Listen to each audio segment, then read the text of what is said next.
Oke, hari ini kita bakal ngebongkar satu topik yang cukup rumit dan kita sajikan dengan cara yang ringkas dan semoga gampang kalian pahami. Nah, pertanyaan ini bakal kita jawab dengan menyelami lebih dalam pemerintahan Raja Thailand, Maha Vajiralongkorn, yang juga dikenal sebagai Rama 10. Kenapa? Karena bisa dibilang, tindakan-tindakan pribadinya ini telah memicu krisis besar bagi dinasti yang usianya udah 240 tahun. Untuk benar-benar ngerti krisis yang sekarang terjadi, kita perlu lihat dulu deh betapa jauh bedanya raja yang sekarang ini dengan ayahnya yang dulu sangat dihormati.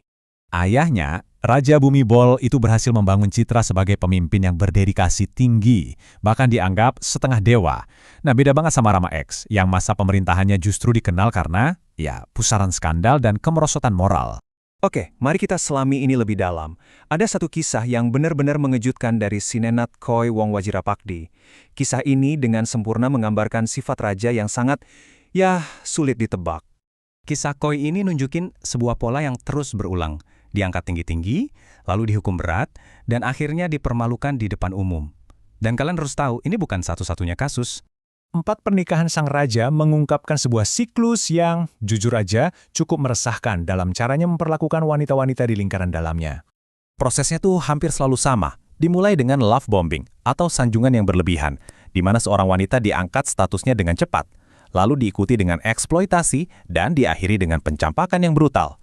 Pola ini udah jadi ciri khasnya. Masing-masing dari 3 istri pertamanya mengalami nasib yang tragis, tapi mungkin kisah istri ketiganya, Sri Rasmi, adalah yang paling menyedihkan. Sebuah rekaman yang bocor dari pesta mewah menunjukkan tingkat dehumanisasi yang, bener-bener mengejutkan. Sejak saat itu, bisa dibilang, kehidupan kerajaannya nggak akan pernah sama lagi. Jadi pertanyaannya sekarang, gimana bisa seorang raja bertindak tanpa ada yang bisa menghalangi sama sekali di abad ke-21 ini?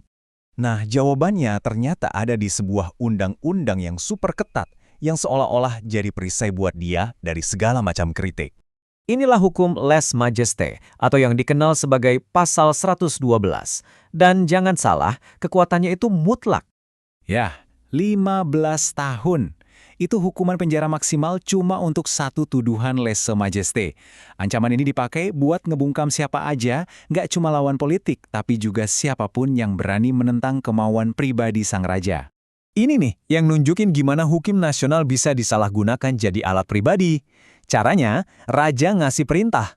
Kalau ada yang nentang, ya udah, ancaman pasal 112 langsung dikeluarin. Akhirnya, perlawanan apapun langsung lenyap.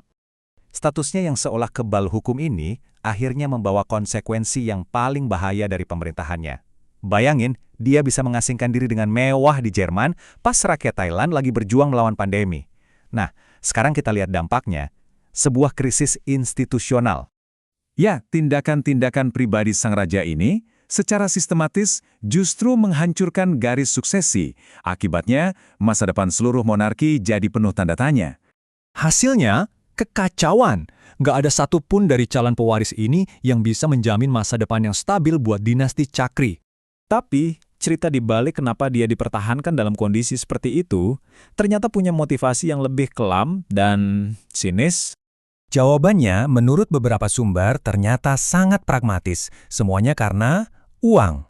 Kalau kematiannya diumumkan, itu artinya bakal ada masa berkabung nasional wajib, perayaan tahun baru batal, dan industri pariwisata yang jadi sumber pemasukan vital bisa hancur. Oke, sekarang mari kita coba rangkum semua kepingan ini untuk mendapatkan gambaran besarnya. Monarki Thailand, yang dulunya dijunjung tinggi karena rasa hormat, sekarang ini cuma berdiri di atas fondasi rasa takut. Rasa takut yang diciptakan oleh ancaman pasal 112. Nah, ini dia pertanyaan krusial yang dihadapi Thailand hari ini. Gara-gara tindakan satu orang, sebuah dinasti yang bersejarah sekarang berada di ujung tanduk, di ambang kehancuran.